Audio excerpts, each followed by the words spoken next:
This is so far my favorite plant. It's a blanket flower of some variety, and I got it because my mom got a gift for being an educational assistant at her school. One of the parents dropped it off for her. It started off as a pot like no bigger than this with like 3 stems on it. Now it's turned into this absolute behemoth of a plant, and the bees just love it. Look at all these fuzzy guys. We got 5 on here already that I can see. Just absolutely enjoying this. Even yesterday I had like 6 bees on here. It was insane. Another favorite is this rudbeckia, or black-eyed Susan. It's gone into seed heads right now, which I wanted it to do so I could spread them and everything. This one looks a little bit sad, like there's very few leaves and everything. But if we look over here, this one is absolutely ginormous. And there is, I think, dandelion mixed in there by accident, but like these leaves are just massive, like huge. So this one should be really, really good next year again. And then right here, we have more of the same rudbeckia, and it's a little bit sad still. But I'm hoping it'll come back and the seeds will drop and I'll just have it spread throughout my entire garden, because it is a beautiful flower when it blooms, and it blooms for a really long time. This here is citronella. It started off from very small and it just exploded. Like it became a massive, massive plant. So I recently cut it back so I could put this pathway in of spare stones and stuff I had around. And it smells very strong. Like even if you just walk through it, like before you would walk through here and brush up against it. And the second you brush up against it, you just smell all the citronella, which is really cool. But they've definitely become a bit of an issue. They've spread a lot and I just don't like how they look. But they are annuals, I believe, so they should just die off next year and I won't have to worry about them. This side of the garden I'm calling my millennial mother, or Gen X mother garden, because I got this from my coworker's mom, a lot of these plants. So we've got hostas, irises, and a plant called Lucifer, which grows up a big stringy grass and then it flowers into these like orange exploding, like just gorgeous stuff. So this should come back really good next year. And I planted a whole bunch in there. Some of it hasn't fully come up and some of it got kind of covered over with the manure I spread, but I'm expecting it to just pop right through next year. In amongst this Lucifer, there is some, I think it's called Indian strawberry, like from India. It's not necessarily native to Canada, but it comes out with these tiny little red strawberry-like fruits. And if it spreads and covers like as a ground cover, I would be perfectly happy with that, and I think that would look really cool.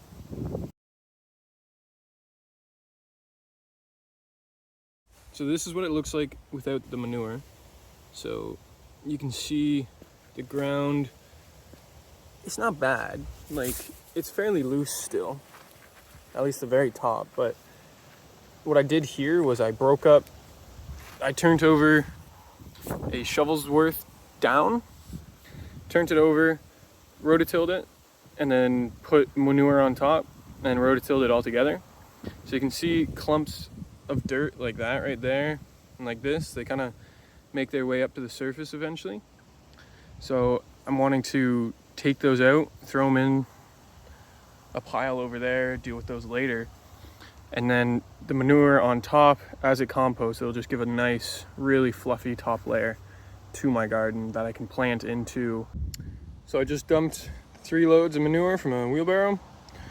I'm gonna try to spread them out as evenly as possible. I probably need another wheelbarrow or 2, but I don't have much left in the trailer. So here we go.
So the lavender plant I tried planting in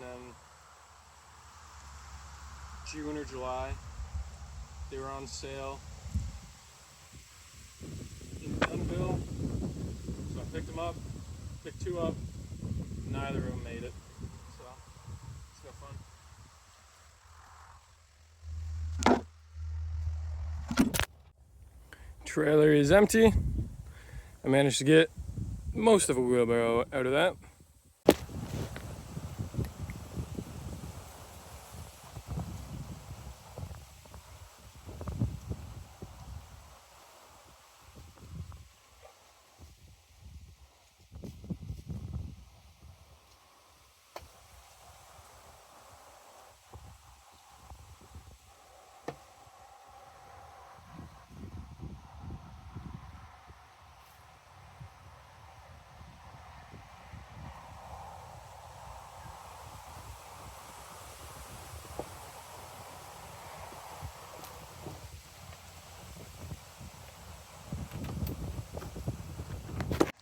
I'm here in my garden.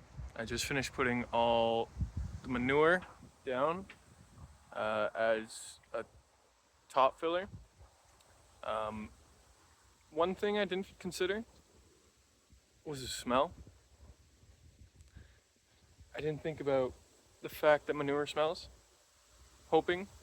Pretty sure it'll go away as it sits here for a little bit of time, and I'm planning on mixing in some like leaf litter and stuff like that. That should cut down the smell as well, hopefully. It looks really nice. I'm really happy with how it looks. It looks dark and rich and fertile. And I just built this path yesterday to there. I ran out of manure to put in there, but my compost pile, I can stick some in there. Yeah, there's another path over here. It continues into more space that I can water from.